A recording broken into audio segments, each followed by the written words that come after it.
하나님 말씀 신명기 30장 19절 말씀입니다. 찾으셨으면 같이 합독해 올리겠습니다.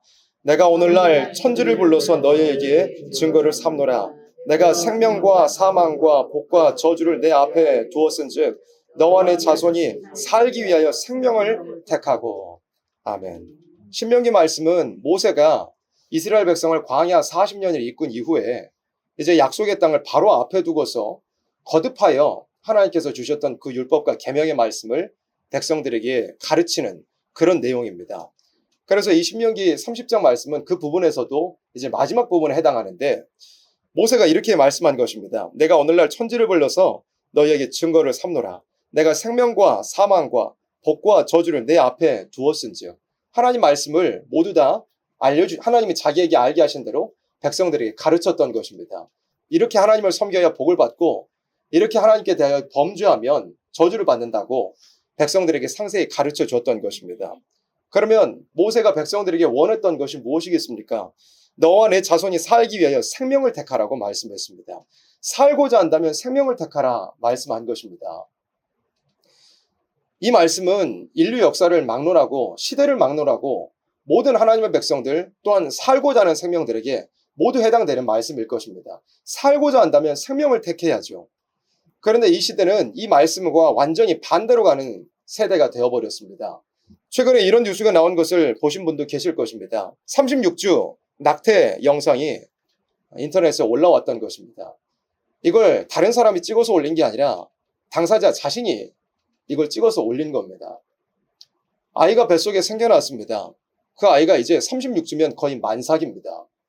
이제 얼마 지나지 않으면 아이가 정상적으로 이제 출산될 예정인 아이일 텐데 36주나 된 아이를 낙태하는 그 과정을 자신이 직접 비디오로 찍어가지고 브이로그라는 형식으로 올려 업로드를 해놓았던 것입니다. 사람들이 이걸 보고 경악을 했습니다. 사회 전반뿐만 아니라 정치계까지도 큰 파장을 불러왔습니다. 모든 언론들이 일제히 이 충격적인 사실에 대해서 보도하는 일이 있었던 것입니다. 산부인과 교수도 이렇게 얘기했다 그러죠. 가만히 놔둬도 살 아기였다고요.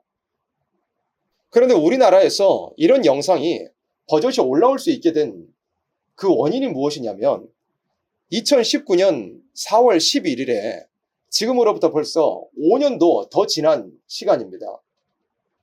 5년도 더 전에 우리나라의 최고 사법기관인 헌법재판소에서 낙태죄에 대해서 헌법 불합치 판결을 내린 바 있습니다. 낙태죄가 뭐냐면 쉽게 낙태하면 죄라 이거죠. 낙태하면 처벌하겠다는 겁니다.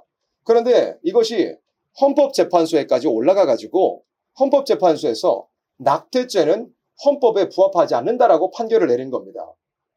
그리고 이 법을 개정하라고 입법부에다 권고를 하는 일이 있었는데 입법부, 그러니까 국회의원들이 이 낙태에 관련한 법을 전혀 손을 대지 않고 만들어 놓지 않고 있는 그 시간이 5년이 지나서 오늘에까지 이르러서 입법 공백 상태에 놓여 있게 된 것입니다. 그래서 우리나라는 사실상 낙태에 대한 법이 지금 하나도 없는 현실이 있습니다.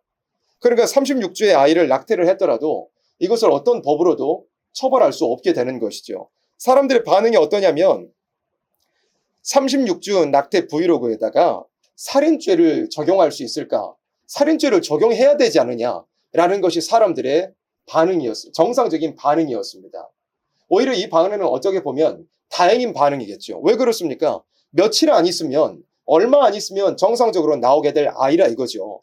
그 아이는 정상적으로 자라난다면 큰 변수가 있지 않은 이상 지금 이 자리에 앉아 계신 우리들과 또 이 교회 문 밖을 열고 나가면 만나게 될, 지나치게 될 수많은 정상적으로 자라난 그 성인의 사람들과 동일하게 자라날 똑같은 인격체라 이것입니다. 똑같은 사람이라 이거죠. 그래서 사람들이 생각하기를 이거는 살인이다 라고 생각하면서 살인죄로 처벌을 해야 된다고 그렇게 사람들이 이야기하는 반응들이 있었더라 이것입니다. 여기까지는 정상적인 반응일 것입니다. 우리가 알아야 되는 것은 뱃속에 있는 아이든 출산되어서 밖으로 나와 있는 아이든 그리고 자라나서 성인이 되어 있는 우리들이든 그리고 심지어 나이가 아주 많고 연로한 그런 사람이든 똑같은 사람이라는 것입니다.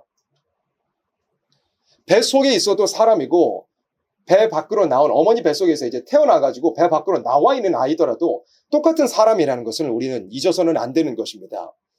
그런데 한편으로는 이런 반응도 나온 것을 우리가 볼 수 있습니다. 중앙일보에서는 이렇게 보도했는데 국민들의 반응 중에 일부를 보도한 것을 보면 일반 낙태와 다르다라는 반응이 있다는 겁니다. 무슨 뜻이냐면 일반적인 낙태는 아이가 아니니까 사람이 아니니까 해도 괜찮지만 36주는 너무 애가 많이 커가지고 이거는 살인이다라고요. 그런 반응이 있다는 것입니다. 이건 굉장히 이중적인 겁니다. 배 속에 있는 아이는 임신 주 수에 관계없이 무조건 아이인 겁니다. 사람이 어떻게 몇 주를 기준으로 잡아가지고 이 주수가 되기 전에는 사람이 아니니까 낙태해도 되고 이 주수가 지나서는 사람이니까 낙태해서는 안 되고 살인죄를 적용해야 된다고 사람이 그 기준을 어떻게 정할 수 있겠습니까? 사람이 그것을 정할 수 있다고 생각하는 것은 지나친 교만입니다. 배 속에 있는 아이를 일반적으로 낙태하는 것은 괜찮을지를 몰라도 36주 그러니까 만삭에 가까운 아이가 됐으니까 이거는 살인이라고요. 그럼 이 말을 바꿔서 생각하면 몇 주를 기준으로 해가지고 그 전에는 낙태를 해도 될 것이라고도 많은 사람들이 생각하고 있다 이것입니다. 이것은 아주 심각한 것이죠. 만삭에 가까워서 태어나기 직전의 아이를 죽이는 것은 그런 태아를 살인하는 것은 살인죄라고 그래서 처벌해야 된다라고 이야기하는 사람들이 그리고 또 얼마 전에도 수원이든지 또 어디서든지 냉장고에서 이미 출산된 아이들의 시신이 발견된 일도 있는 걸 우리가 압니다. 그래서 대대적으로 전국적으로 수사를 했더니 이미 출산되어 가지고 버려지고 유기되고 살해된 아이들이 적지 않다는 것이 발견되어 나왔습니다. 그 아이들 죽여버린 사람들에 대해서 살인죄로 처벌해야 된다라고 많은 사람들이 분개하는 일이 있었죠. 그런데 배 속에 있을 때의 아이와 출산되어 가지고 나온 지 얼마 안 된 그 아이들의 차이가 무엇이냐 이것입니다. 사람들이 배 밖으로 출산되어 나온 아이들이 죽임을 당한 것에 대해서는 살인죄로 처벌해야 된다고 분개한다면 만삭이 되어서 출산이 가까운 아이를 없애버린 것에 대해서 살해한 것에 대해서 살인죄로 처벌해야 된다고 분개한다면 임신 주수가 짧을지라도 그런 아이들에 대해서도 낙태하는 것에 대해서 똑같이 분개해야 되는 것입니다. 그런데 사람들이 그렇게 생각을 안 하더라 이거죠. 어느 정도 주수가 얼마 되지 않는 아이들에 대해서는 낙태해도 괜찮다라고 많은 사람들이 생각하고 있는 것입니다. 그래서 2023년에 전 세계에서 사망 원인 1위는 바로 낙태였습니다. 2023년 바로 지난해요. 4천만 명이 넘는 아이들이 낙태로 인해서 죽었습니다. 4천만 건이 넘는 아이들이 태아 살인으로 죽임을 당했더라 이것입니다. 전염병이 도는 것도 있었겠죠. 교통사고로 사람이 죽는 일도 있겠죠. 또 수명이 다하여서 죽는 일도 있겠죠. 전쟁으로 죽는 일도 있을 것입니다. 전쟁도 실제로 벌어지고 있으니까요. 그런데 그 어떤 것들보다도 2023년 지난해 그리고 이것이 한 해 두 해가 아니라 여러 해 연속으로 낙태가 전 세계의 사람들 중에서 사망 원인의 1위를 지속적으로 차지하고 있습니다. 배 속에 있는 아이도 똑같은 사람이라 이것입니다. 예를 들어서 배 속에 있는 아이가 생각을 못한다고 해서 그래서 사람이 아니라고 해서 낙태해도 된다라고 이야기한다면 이미 출산되어서 성인이 되어 있는 사람들 중에서도 뇌사 상태에 있는 사람들도 있잖아요. 뇌사 상태에 있는 사람들 다 죽여도 된다는 이야기가 됩니다. 배 속에 있는 아이들이 아직 팔다리가 형성되지 않았다고 그래서 성인이 가지고 있는 이런 몸의 모양을 아직 가지고 있지 않다고 그래서 배 속에 있는 아이를 낙태해도 된다라고 그런 논리를 가지고 있다면 장애를 가지고 있는 사람들도 다 죽여도 된다는 이야기가 됩니다. 배 속에 있는 아이가 말할 수 없다고 그래서 죽여도 된다고 이야기한다면 자기 의사를 표현할 수 없어서 죽여도 된다고 이야기한다면 말할 수 없는 사람들, 말할 수 없는 장애를 가진 그런 사람들 또 죽여도 된다는 논리가 성립이 되는 것입니다. 배 속에 있는 아이들도 우리와 똑같은 사람인 겁니다. 그리고 과학기술이 발전해가지고 배 속에 있는 아이들이 예를 들어 어떤 질병을 가지고 있다 그러면 배 속에 있는 아이들도 심지어 어머니 배 속에 있는 아이들까지도 심장 수술까지도 성공한 사례도 있습니다. 배 속에 있는 아이를 그 안에 있는 상태로 수술을 해가지고 살려내는 사례도 있다 이겁니다. 그리고 뱃속에 있는 아이가 질병을 가지고 있더라도 95%에 가깝게 치료해낼 수 있다 그럽니다.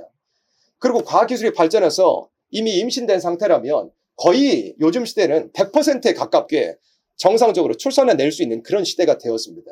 그런데 과학기술이 발전한 사람을 살리기 위해서 사용돼야 될 그런 기술들이 오히려 뱃속에 있는 아이들을 죽이는 일을 위해서 사용되고 있다 이것입니다.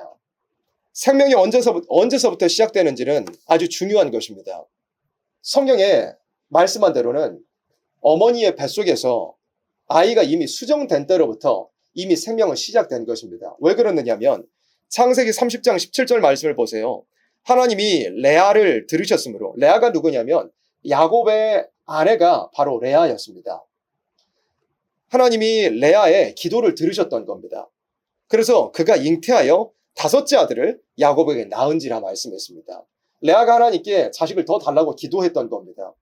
그래서 하나님께서 그 기도를 들으시고 레아의 태를 열어가지고 레아로 하여금 아들을 가지게 해주셨던 겁니다. 그러니까 생명이 잉태되는 그 순간부터 하나님께서 역사하셔서 모든 생명의 근원이 되시는 하나님께서 생명이 잉태하도록 생명을 주신 것입니다. 그러니까 생명이 언제서부터 시작되느냐? 생명이 언제서부터 하나님께로부터 오게 되느냐? 바로 잉태된 그 순간부터 생명이 시작이 되는 것입니다. 하나님께서 생명을 주시는 거거든요. 그래서 하나님께서 레아를 들으시고 레아에게 잉태케 하셔서 5째 아들인 이사가를 야곱에게 낳게 하시는 일이 있었습니다. 또 룻기 말씀에도 보세요. 룻기 4장 13절에 이에 보아스가 룻을 취하여 아내를 삼고 그와 동침하였더니 누가 잉태케 하셨다고요? 여호와께서 그로 잉태케 하심으로 여호와께서 룻을 잉태케 하셨습니다. 그가 보아스의 아들을 낳게 되는 일이 있게 되었더라 이것입니다. 이 룻이 하나님께서 잉태케 하심으로 아이를 가지게 되었습니다. 낳게 된 아들은 누구였냐면 오벳이라는 사람이었고, 이 오벳은 그 위대한 왕이었던 다윗의 할아버지가 되는 사람이었습니다. 하나님께서 잉태케 하셔가지고 다윗의 할아버지 오벳도 낳게 하는 일이 있었더라고요. 그래서 성경에 보면 이 2 사례 외에도 또 성경뿐만 아니라 모든 하나님께서 사람에게 잉태하게 하시는 것은 하나님께서 허락하셔서 되게 하시는 일이라 이것입니다. 그리고 보세요. 시편 139편 13절 말씀에 보면 주께서 내 장부를 지으시며 나의 못에서 나를 조직하셨나이다 그랬어요. 하나님께서 내 장부를 만드신대요. 나의 못에서 나를 조직하신대요. 나의 사지백체를 수정된 그 시간으로부터 하나님께서 빚어가시고 만들어가고 계신 거였습니다. 시편 139편 16절에도 보세요. 내 형질이 이루기 전에 주의 눈이 보셨다고 그랬어요. 내 형질이 이루기 전에 주의 눈이 보셨으며 나를 위하여 정한 날이 하나도 되기 전에 주의 책에 다 기록이 되었나이다. 하나님께서 우리의 생명 주기를 작정하여 놓으셨고 또 우리의 앞길이 어떻게 될 것을 다 인도하여 주시기를 작정하여 두셨고 또한 어머니의 뱃속으로부터 우리에게 생명을 주셔서 우리로 한 인격체로 자라나도록 하나님께서 만들어 가신다는 말씀이 시편 139편 이렇게 기록이 되어 있는 것입니다. 그래서 우리가 알아야 될 분명한 것은 생명은 수정된 그때로부터 이미 시작이 된 것입니다. 예레미야 1장 5절 말씀에도 보세요. 내가 너를 복중이 짖기 전에 너를 알았고 네가 태에서 나오기 전에 너를 구별하였고 너를 열방의 선지자로 세웠노라 하시기로. 예레미야 선지자를 하나님께서 나이 어릴 때 소년의 나이에 부르셨습니다. 그런데 예레미야 선지자를 소년의 나이 그때 부르신 게 아니라 이미 어머니 뱃속에서부터 구별시켜 놓았대요. 이미 태어나기 전부터 하나님께서는 예레미야라는 한 아이를 이미 한 인격체로서 구별시켜 놓으셨더라 이겁니다. 열방의 선지자로 세우기 위해서 하나님께서 구별시켜 놓으셨더라 이거예요. 또 누가복음 1장 15절 말씀을 보면 제사장 사가랴와 그의 아내 엘리사벳 사이에서 나게 된 세리 요한이 태어나는 그 과정이 나와 있습니다. 누가복음 1장에 보면요. 그 세리 요한은 아주 중요한 일을 했었죠. 오셨던 예수님의 앞길을 예비하는 일이 있었던 것입니다. 예수님의 길을 예비하는 너무나 중차대한 그 사명을 세리 요한이 감당을 했던 건데 그 세리 요한도 모태로부터 구별됐던 사람인 것이 성경에 기록이 되어 있습니다. 이는 저가 주 앞에 큰 자가 되며 포도주나 소주를 마시지 아니하며 언제부터요? 모태로부터 성령의 충만함을 입었다라고 말씀한 것입니다. 성령께서 이미 뱃속에서부터 한 인격체로 형성되어진 그 세리 요한에게 충만하게 역사하셨더라 이것입니다. 모태로부터요.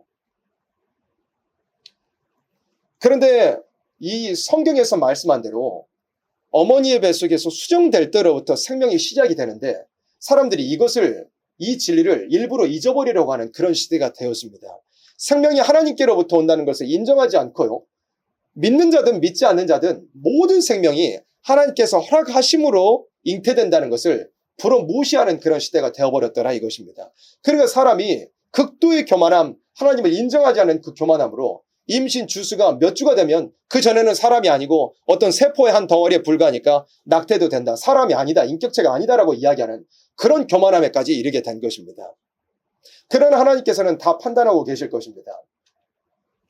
생명은 수정된 때로부터 시작되었다고요. 임신 주수에 상관없이 낙태라는 것은 살인죄에 해당하는 것이라고 하나님께서는 다 기록하고 계실 것입니다. 얼마나 무서운 세상입니까? 1년에 전 세계에 4천만 명이 넘는 아이들이 어머니 뱃속에서 살해된다는 것이 얼마나 무서운 일이냐 이 말입니다. 세상에 많은 사람들이 너무나 많은 살인죄질을 저지르고 살아갑니다. 그리고 그 원인은 어디에 있느냐면 창세기 2장 24절에 이 말씀. 이러므로 남자가 부모를 떠나 그 아내와 연합하여 둘이 한 몸을 이룰 줄알다 말씀했습니다. 남자가 부모를 떠나 그 아내와 연합하여라고 말씀을 했습니다. 이게 창조로부터 명령이거든요. 남자와 여자가 만나서 가정을 이루라는 뜻입니다. 연합하라는 뜻은 혼인해라, 결혼해라, 가정을 이루라는 뜻입니다. 그리고 나서야 둘이 한 몸을 이루어야 된다고 하나님은 말씀하셨습니다. 남자와 여자가 한 몸을 이룬다는 것은 가정을 이루어서 영적으로도 마음이 서로 맞아지는 것도 의미하겠지만 여기서 한 몸을 이룬다고 말씀을 했으니까 이것은 분명히 육체적인 관계를 말씀한 것입니다. 그런데 남자와 여자가 육체적인 관계를 가진다는 것은 반드시 결혼, 혼인의 범주 안에서 있어야 될 것을 하나님은 말씀하셨습니다. 그런데 이 시대는 이 말씀을 완전히 잊어버린 시대가 되었잖아요. 결혼하지 않아도 마음대로 몸을 사용하고 다니는 자신의 육신의 정욕과 쾌락을 위해서 사용하고 다니는 그런 시대가 되었잖아요. 그러다가 덜컥 아이라도 생겨버리면 그것을 어떻게 해결해버립니까? 태아살인이라는 방법으로 해결해버리는 그런 시대가 되었습니다. 반드시 남자와 여자의 육체적인 관계는 임신의 가능성을 반드시 가지고 있습니다. 그러면 정상적인 성인이라면 자신이 어떤 행위를 할 때, 자신이 어떤 행위를 벌일 때 거기에 어떤 결과가 나타날 것이라고 생각이 된다면 그 결과에 책임을 져야 되는 것이 정상적인 사람입니다. 정상적인 성인이고 책임감이 있는 사람이라 이 뜻입니다. 그리고 그 결과에 책임을 지지 못할 것 같으면 아예 그 결과를 나아낼 수 있는 행위 자체를 아예 하지 말아야 되는 것입니다. 그런데 이 시대는 임신 가능성을 가지고 있는 남자와 여자의 육체적인 관계를 행하기는 하면서 그로 말미암아 나타나게 된 그 임신이라는 결과, 아이라는 결과에 대해서는 가장 무자비한 태아살인이라는 방법으로 그 책임을 회피해버리려고 하는 너무나 무책임한 그런 시대에 우리가 살아가고 있는 것입니다. 정상적인 가정이 이루어지는 것이 많이 파괴되어 버렸습니다. 남녀의 절개도 다 파괴가 되어 버렸습니다. 거룩하고 순결한 그런 남녀의 육체적인 관계도 이 시대는 다 파괴되어 버린 시대가 되어 버렸습니다. 육체의 정욕만, 육체의 쾌락만 따라가는 시대가 되다 보니 그런 말미암아 나타나는 결과인 임신을 태아살인이라는 가장 무자비한 방법으로 그냥 무책임하게 해결해버리고 말아버리는 것입니다. 이것은 세계적인 유행입니다. WHO 세계보건기구에서는 뭐라고 정의하느냐면 낙태를요. 2022년 3월 9일에 세계보건기구는 새로운 낙태 치료 지침을 발표했습니다. 세계보건기구에서는 WHO에서는 낙태를 치료라고 이야기합니다. 낙태를 태아살인이라고 규정하지 않고요. 낙태를 치료라고 이야기합니다. 낙태는 건강관리의 중요한 부분이며 생명을 구하는 치료이고 완전히 비범죄화해야 된다고 이야기하는 것이 세계보건기구의 낙태에 대한 정의입니다. 이것이 이 세상의 기류입니다. 자기의 몸인데 그러니까 여성의 권리를 이야기하면서 나의 권리다, 여성의 인권이다, 나의 몸 안에 생겨난 어떤 덩어리다, 한 인격체가 아니라 어떤 세포 덩어리에 불과하다, 나의 몸에 생겨난 것인데 내가 없애버리는 것이 내 자유 아니냐라고 이야기합니다. 생명보다 중요한 권리는 없는 법이거든요. 그런데 여성의 인권이라고 하는 것들이 태아의 생명이라는 그 권리보다 더 중요한 시대가 되어버렸습니다. 그러면 낙태를 치료하는 것이라고, 치료의 어떤 한 시술이라고 이야기하는 것이 세계보건기구의 입장이라 이것입니다. 여기 기록된 대로 읽어보면 과학적으로 명백한 인간의 생명인 태아에 대한 보호는 없이 태아를 여성의 건강을 위해 제거하는 암적인 전제로 보는 WHO는 세계보건기구로서의 역할을 망각한 채 살아도 되는 인간과 죽어도 되는 인간을 구분하는 우생학을 기준한 현대판 나치 대학살에 앞장서고 있다 이것입니다. 나치가 무슨 일을 벌였습니까? 너는 살아도 돼, 너는 죽어도 돼. 자신이 신과 같은 역할을 자처하면서 얼마나 많은 사람들을 죽였던 것이 나치가 행했던 그런 극악무도한 행위들이 아니었습니까? 학살 아니었습니까? 자기가 신이었어요. 너는 죽어도 돼. 너는 살아야 돼. 너는 우월한 족속이니까 살아야 되고 너는 열등한 족속이니까 죽어야 돼. 그걸 저질렀던 게 나치였고 그 가운데 희생된 사람들이 어마어마하게 많이 있었습니다. 낙태는 그거와 똑같다 이거죠. 죽여도 되는 아이와 살아도 되는 아이를 인간이 자기가 결정하는 것입니다. 자신이 신이 되어버린 그런 시대. 살인을 서슴지 않고 벌이는 그런 시대가 되어버렸더라 이것입니다. 여기 앞에 보세요. 우리나라에서 벌이는 시위의 한 장면입니다. 불꽃 페미 액션이라는 이 단체에서 그러니까 페미니즘, 여성의 인권을 이야기하는 단체에서 뭐라고 이야기합니까? 나의 자궁은 나의 것이라고요. 내 몸 안에 생겨난 것인데 왜 내가 내 몸을 어떻게 하는 것을 방해하느냐 이거죠. 그러면서 낙태죄를 폐지하라고 그랬죠. 이 자들이 이겼습니다.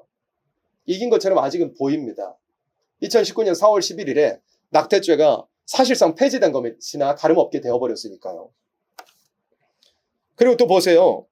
성소수자 인권연대라고 되어 있죠. 동성애 단체입니다. 여기에서도 나는 여성 혐오에 반대한다고 이 여성 인권 운동에 함께 동참하는 것입니다. 그런데 우리가 알고 있듯이 동성애, 그러니까 성소수자라고 하는 소위 성소수자 운동 뒤에는 공산주의가 있습니다. 성소수자 운동 뒤에 누구 해방하라고 되어 있어요? 이석기 석방하라고 그렇게 되어 있잖아요. 그리고 여기 오른쪽에 이 포스터를 보시면 여성 해방 하루학교라고 되어 있는데 여성들을 해방시켜야 되는데 이것이 무엇이랑 연결이 되냐면 공산주의, 마르크스주의와 연결이 됩니다. 실제로 공산주의는 어떤 사상이냐면 자본주의의 억압과 착취의 시작은 어디라고 이야기하느냐면 가정이라고 이야기하는 겁니다. 가정 안에서부터 여성이 억압과 착취를 당하고 있다고 이야기하는 겁니다. 그리고 이 사회 전반에 자본주의 사회 전반에 억압과 착취를 해소하기 위하여서는 가정을 파괴해야 된다고, 그럼 가정을 해체해버려야 된다고 이야기하는 겁니다. 여성들이 가정 안에서 당하고 있는 그 억압과 착취에서 해방을 시켜줘야 된다고 이야기하는 겁니다. 그 대신에 여성들도 전부 직장으로 나가서 생산 과정에 참여해야 된다고 이야기를 하고, 그리고 아이들은 전부 나라에서 맡아서 타가소에서 길러줘야 된다고 이야기하는 것이 그게 공산주의의 사상입니다. 거기서 더 나아가서 공산주의는 이제 페미니즘이라는 틀을 가지고 나오게 됐습니다. 페미니즘은 무엇이냐면 여성의 인권이 탄압을 받고 있다 이거죠. 여성이 결혼하면 시집의 노예가 된다 이겁니다. 남편의 노예가 된다 이거죠. 여성이 출산을 하면 육아의 노예가 된다 이겁니다. 자기의 삶이 없어진다고 이야기하죠. 그러니까 페미니즘은 뭐라고 이야기하냐면 여성들이 혼인과 그러니까 결혼과 출산의 노예 상태에서 해방되어야 된다고 이야기합니다. 뭐하러 결혼해서 노예가 되느냐 이거죠. 뭐하러 아이를 낳아서 노예가 되느냐 이거죠. 그러니까 결혼도 하지 말고 출산도 하지 말아라. 그게 페미니즘의 핵심입니다. 그렇게 해서 정상적인 가정이 이루어지지 못하게 막고요. 정상적인 가정이 이루어지지 못하면 어떻게 되느냐? 정상적인 교회가 이루어질 수 없습니다. 그리고 그 대신에 여성들이 결혼을 하지 않고 출산을 하지 않는 대신에 어떻게 하느냐면 직장 생활을 해야 된다 이겁니다. 돈 버는 일에 치중해야 된다 이것입니다. 그리고 해방된 성을 누려야 된다고 이야기하는 것이 페미니즘입니다. 여성으로서 육신의 정욕을 위해서 육신의 쾌락을 위해서 마음껏 해방된 성을 누려야 된다고 이야기하는 그것이 페미니즘의 핵심입니다. 그러면 육신의 정욕을 위해서 그들의 말대로 누리고 다니면 아이가 덜컥 생겨나면 어떻게 될까요? 그래서 페미니스트들이 낙태를 허용해야 된다고 주장하는 이유가 바로 그것입니다. 이 모든 사상의 근원에는 공산주의가 있는 것입니다. 여기 앞에 보세요. 어렵지 않게 나와 있잖아요. 제일 밑에 뭐라고 글씨가 빨간 바탕으로 써져 있습니까? 사회변혁 노동자당이라고 되어 있죠. 어렵지 않게 공산주의라는 것을 알 수 있죠. 그런데 이 공산주의자들이 나와가지고 뭐라고 이야기합니까? 여성 혐오를 멈추라고 이야기하죠. 여성의 인권을 들먹입니다. 그리고 가운데 보시면 여성은 출산의 도구가 아니라고 이야기하죠. 낙태가 죄라면 범인은 국가라고 이야기합니다. 그러면서 낙태죄 전부 폐지하라고, 낙태 처벌하지 말라고 공산주의자들이 나와가지고 이야기하는 것입니다.